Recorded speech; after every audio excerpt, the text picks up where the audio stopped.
Hello guys, आज हम BA fourth semester history के यूनिट 1 पढ़ेंगे जिसका नाम है Lord Lytton and Lord Ripon. इस यूनिट को हम 2 पार्ट में पढ़ेंगे। इस पार्ट में हम लॉर्ड लिटन के बारे में पढ़ेंगे एंड नेक्स्ट पार्ट में हम लॉर्ड रिपन के बारे में पढ़ेंगे। तो चलिए शुरू करते हैं। लॉर्ड लिटन का पूरा नाम क्या था? Edward Robert Bulwer Lytton. Lytton का कार्यकाल। लॉर्ड लिटन ने 1876 से 1880 तक शासन किया। उपनाम ओवेन मेरेडिथ। साहित्य जगत में लिटन को ओवेन मेरेडिथ के नाम से भी जाना जाता है। लॉर्ड लिटन एक अंग्रेज गवर्नर था। 1876 में इसने गवर्नर का पद स्वीकार किया।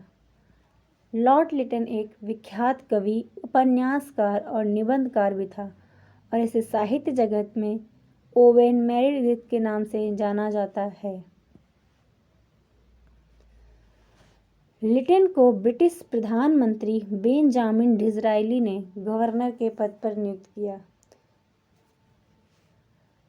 लॉर्ड लिटन के प्रमुख कार्य: अकाल आयोग का गठन, दिल्ली दरबार का आयोजन, वर्नाक्यूलर प्रेस एक्ट, भारतीय शस्त्र अधिनियम, वैधानिक नागरिक सेवा और द्वितीय अफगान युद्ध।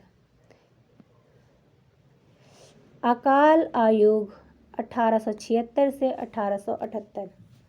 1876 में लिटन ने जब गवर्नर का पदभार संभाला उस समय एक भयंकर अकाल पड़ा और देश के मैसूर, हैदराबाद, बम्बई, पंजाब के क्षेत्र इस अकाल की चपेट में आ गए।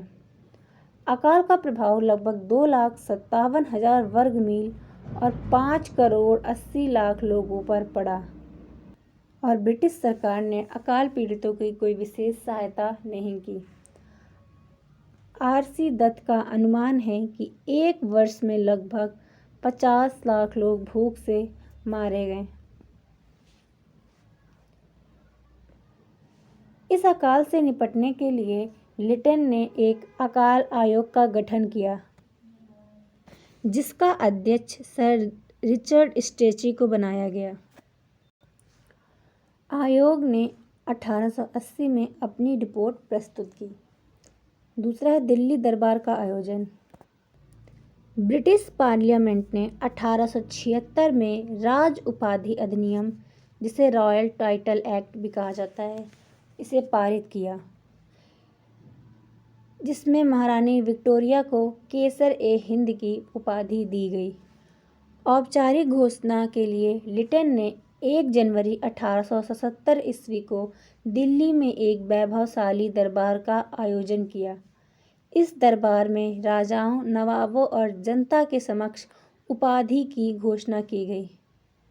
इस दिल्ली दरबार के आयोजन के बाद भारतीयों में असंतोष की भावना बढ़ गई, क्योंकि लिटन ने जिस समय दिल्ली दरबार का आयोजन किया उसी समय देश में एक भयंकर अकाल पड़ा था, जिसमें ब्रिटिश सरकार ने अकाल पीड़ितों की कोई विशेष सहायता नहीं की और सारा धन दिल्ली दरबार के आयोजन में ही लगा दिया।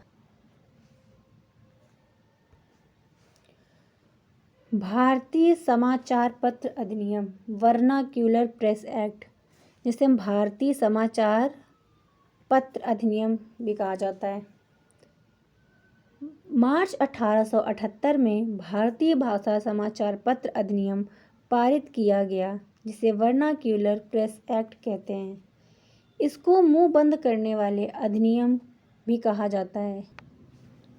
इसके तहत देसी भाषा में छपने वाले समाचार पत्रों पर प्रतिबंध लगा दिया गया।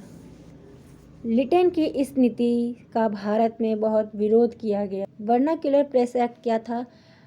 इसमें भारतीय देसी समाचार पत्र थे, उसमें अंग्रेजों की क्रूरता का और लिटन की निंदा व आलोचना की जा रही थी, जिससे लिटन ने भारत में छपने वाले समाचार पत्रों पर प्रतिबंध लगा दिया और इस नीति का भारत में कड़ा विरोध भी किया गया।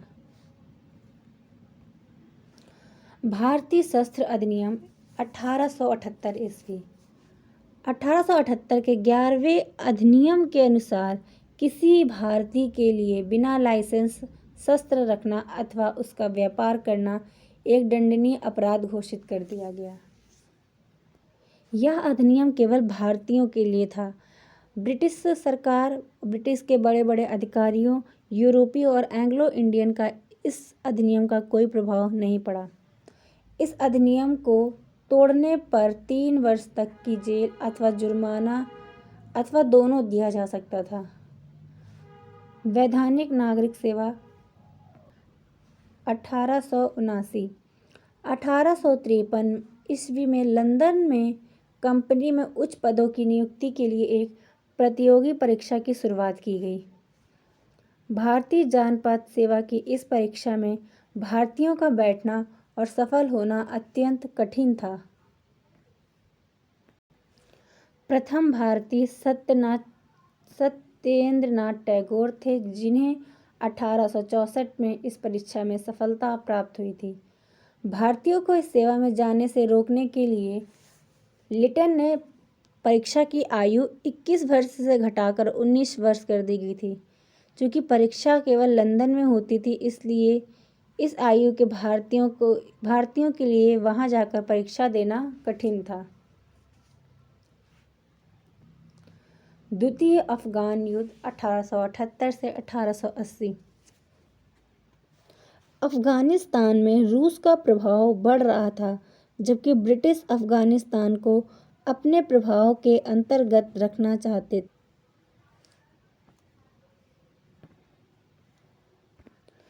अपनी साम्राज्यवादी नीति के कारण लिटन ने अफगान के विरुद्ध एक युद्ध छेड़ दिया, परंतु यह युद्ध असफल रहा। 1880 में इंग्लैंड में चुनाव हुए, जिसमें ग्लैडस्टोन इंग्लैंड के प्रधानमंत्री बने। फलतः वायसराय लॉर्ड लिटन को 1880 ईस्वी में अपने पद से इस्तीफा देना पड़ा। इस प्रकार हम कह सकते हैं कि लिटन ने भारतीयों की राष्ट्रवादी भावना का दमन किया और ब्रिटिश सत्ता को मजबूत करने के लिए भारत पर अत्याचार किए।